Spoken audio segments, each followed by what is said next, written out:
अच्छा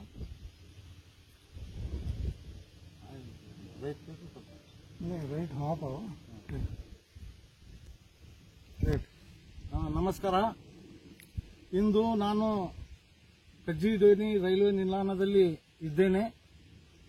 ಅದರಂತೆ ಕಜ್ಜಿಡೋನಿಯಿಂದ ಸಲ್ಲಿಕೆರೆ, ಕರ್ಕಲಮಟ್ಟಿ, ಸೂಳಿಕೆರೆ ಮತ್ತು ಬಾಗಲಕೋಟೆ ನವನಗರ ರೈಲು ನಿಲ್ದಾಣಕ್ಕೆ ಭೇಟಿ ಕೊಟ್ಟು ಆ ರೈಲು ನಿಲ್ದಾಣಗಳ ಸ್ಥಿತಿಗತಿ ಪರಿಶೀಲಿಸಿ ಲೋಕಾಪುರಕ್ಕೆ ಹೋದೆ.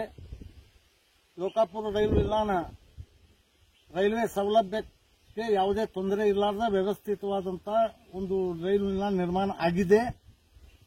ಅದರಂತೆ ರೈಲ್ವೆ ಸುರಕ್ಷತಾ ಭದ್ರತಾ ಅಧಿಕಾರಿಗಳ ಒಂದು ಪರಿಶೀಲನೆ ಆಗಿ ಅದು ಕೂಡ ಒಂದು ರಿಪೋರ್ಟ್ ಅನ್ನು ಸಾರ್ವಜನಿಕರಿಗೆ ರೈಲು ಸೌಲಭ್ಯ ದೊರಕಿಸಲು ಅಡ್ಡಿ ಇಲ್ಲ ಅನ್ನುವಂಥದ್ದು ಒಂದು ರಿಪೋರ್ಟ್ ಕೂಡ ರೈಲ್ವೆ ಇಲಾಖೆಗೆ ಬಂದಿದೆ. ಅದರಂತೆ ಕಳೆದ ಕೆಲವು ದಿನಗಳ ಹಿಂದೆ ಮಾನ್ಯ ವಿ ಸೋಮಣ್ಣ ಅವರು ರೈಲು ಮಂತ್ರಿಗಳೇ ಬಂದಾಗ ಲೋಕಾಪುರವರೆಗೂ ರೈಲು ಪ್ರಾರಂಭ ಮಾಡ್ರಿ ಅಂತ ಹೇಳಿದ್ವಿ.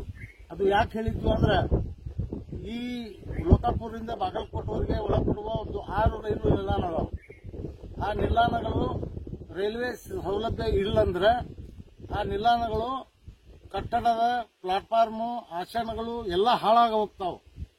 ಸುಮಾರು 900 ಕೋಟಿ ರೂಪಾಯಿ ಸರ್ಕಾರ ಈ ಮಾರ್ಗ ಲೋಕಾಪುರವರೆಗೂ ತಲುಪಿಸಕ 900 ಕೋಟಿ ರೂಪಾಯಿ ಖರ್ಚು ಮಾಡ್ಯಾರ. ಆ ಒಂದು ಖರ್ಚು ಮಾಡಿದ್ದು ಉಳಿಬೇಕಂದ್ರೆ ಇಲ್ಲೇ ರೈಲು ನಿಲ್ದಾಣಗಳ ಒಂದು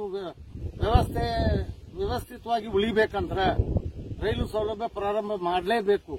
ಆ ನಿಟ್ಟಿನೊಳಗೆ ನಾವು ಕಳೆದ ಕೆಲವು ದಿನಗಳಿಂದ ರೈಲ್ವೆ ಇಲಾಖೆ ಅಧಿಕಾರಿಗಳಿಗೂ ಕೂಡ ಒತ್ತಾಯನ ಮಾಡ್ತಾ ಇದ್ದೀವಿ. ಅದರಂತೆ ಮಾನ್ಯ ನಮ್ಮ ಭಾಗದ ಸಂಸದರಾದ PC ಗಡ್ಡಿಗೌಡರಿಗೆ ಇವತ್ತ ಈ ಎಲ್ಲ ರೈಲ್ವೆ ನಿಲ್ದಾಣಗಳ ಒಂದು ಸ್ಥಿತಿಗತಿ ಮತ್ತು ಲೋಕಾಪುರವರೆಗೆ ರೈಲು ಪ್ರಾರಂಭ ಮಾಡುವ ನಿಟ್ಟಿನೊಳಗ ಪರಮ ಪೂಜ್ಯ ಶ್ರೀ ಚರಂತಿ ಮಠದ ಪ್ರಭು ಸ್ವಾಮಿಗಳ ಒಂದು ಸಾನ್ನಿಧ್ಯದಲ್ಲಿ ಇವತ್ತು ಗದ್ದಿಗೌಡರಿಗೆ ಮನವರಿಕೆ ಕೂಡ ನಾವು ಮಾಡೀವು. ಅವರು ಇಲ್ಲ, ನಾವು ರೈಲ್ವೆ ಅಧಿಕಾರಿಗಳ ಚರ್ಚಿಸಿ ರೈಲು ಮಂತ್ರಿ ವಿ ಸೋಮಣ್ಣ ಅವರ ಒಂದು ಸಮಯವನ್ನು ನಿಗದಿಪಡಿಸಿ ಅತಿ ಶೀಘ್ರದಲ್ಲಿ ಲೋಕಾಪುರಕ್ಕೆ ಬಸವ ಎಕ್ಸ್ಪ್ರೆಸ್ ಏನು ಬಾಗಲಕೋಟೆಗೆ ನಿಲ್ತೈತಿ ಅದನ್ನ ರೈಲನ್ನ ಲೋಕಾಪುರವರೆಗೆ ಓಡಿಸಾಕ ನಾವು ಪ್ರಯತ್ನ ಮಾಡ್ತೀವಿ ಅಂತ ಹೇಳಿದ್ದಾರೆ.